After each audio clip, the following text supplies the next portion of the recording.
Hi, my name is Jason Kirkpatrick. I'm a core participant at the Undercover Policing Inquiry. I consider myself an average guy. I was born in the USA, lived in the UK for a few years, and I have a background studying political science and got a master's in international relations and moved to Northern Ireland, where I've worked for a couple of years after the Belfast Peace Agreement. And I started around that time working on climate change issues, a little bit later, issues related around poverty in Africa, reduction of debt. And I did a lot of press work as a city councillor and then a vice mayor. I was trained to do press work. So I started becoming kind of an informal spokesperson for climate groups, traveling around, giving lectures.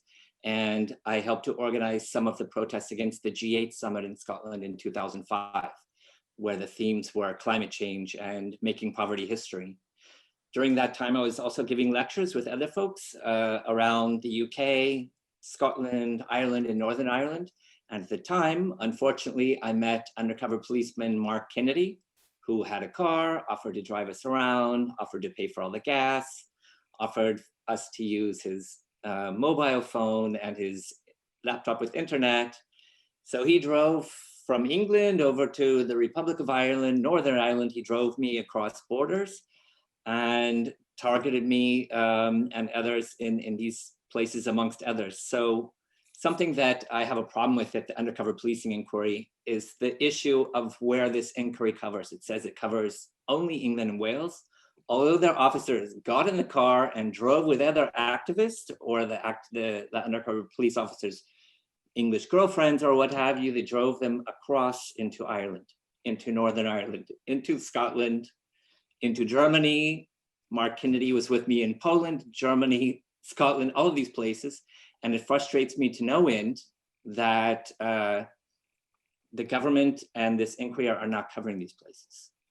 Especially at the beginning of this inquiry, we've seen file upon police file upon police file being released, saying even that English undercover officers targeted members of parliament from Northern Ireland who were visiting London, targeted them. Other undercover officers went from England to Scotland to Northern Ireland, and Ireland is excluded.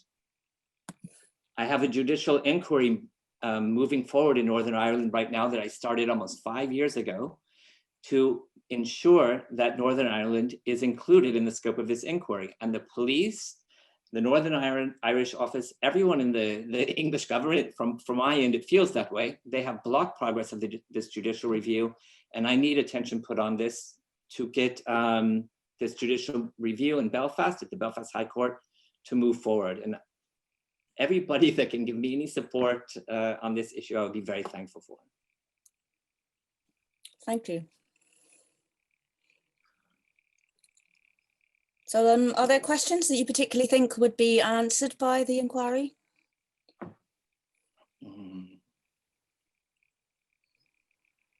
At the inquiry, there's some questions I have that are being answered already, and some I'm not sure I will ever find answers to.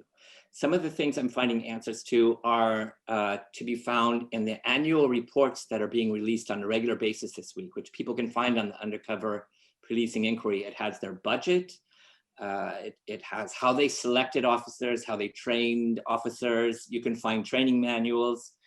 You also hear what they were targeted for, and we hear a bit of the background. Something that I find fascinating is that undercover officers were sent to meetings and reported back to their managers, this is a group that is non-violent. And then the manager or someone made a decision, oh, well, we'll target them anyways. So every fact that we've seen, everything that comes out proves that all of this spying is politically motivated. Sometimes they try to hold a fig leaf and say, oh, well, there were some criminal actions that could have happened. Well, you know, everybody who might be walking to the street corner might be a jaywalker and walk across a red light. Are they going to send, I mean, where's the level? So they're spending millions and millions and millions of pounds since 1968 spying on perfectly legal, legitimate groups, spying on the families of people who've been murdered. And it's just dismal. So what I want to find out that I'm not sure we will find out is who gave the orders on some of these, the dirtiest campaigns. For example, and all of these movements have won, like the anti-apartheid movement. Undercover police started spying on anti-apartheid activists in the 70s and 80s. Well, who made the decision that at that time thousands, and now we know in total it's millions of pounds, be spent spying on legal groups?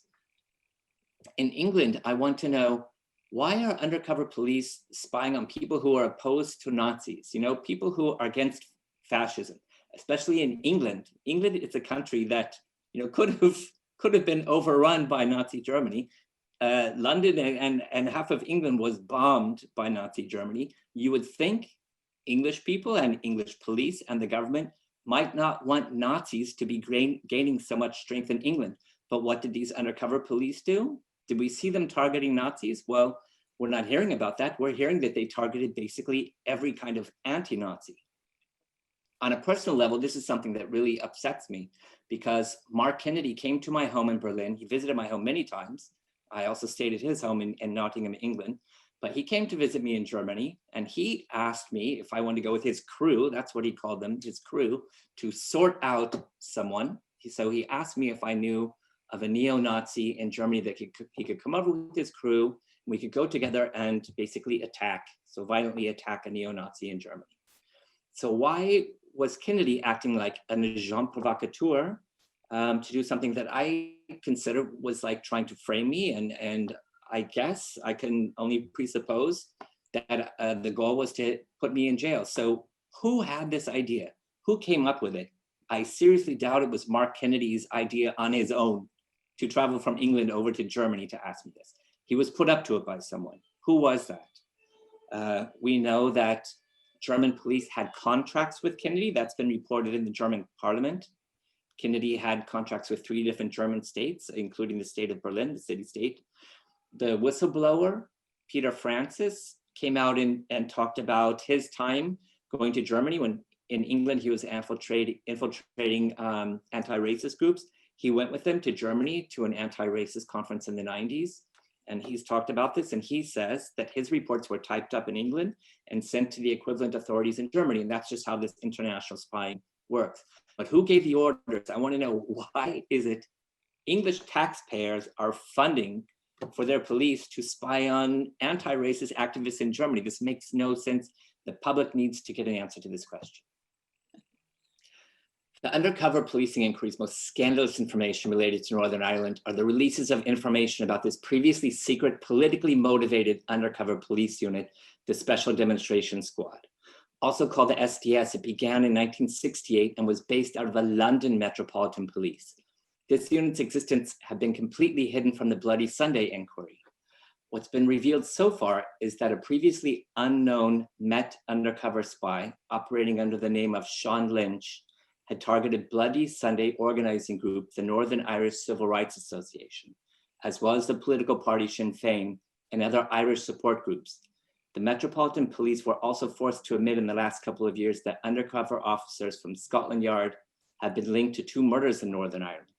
And all of the evidence we've seen coming out during the beginning of the undercover policing inquiry shows that time and again, they were targeting Irish groups. And even in 1968, when they made the decision whether they should continue this elite police spy ring, the SDS, if they should continue into the future, they said yes. And the biggest reason was because they needed to continue to target groups based in Ireland. And this is a scandal that this isn't being looked at, also related to Northern Ireland.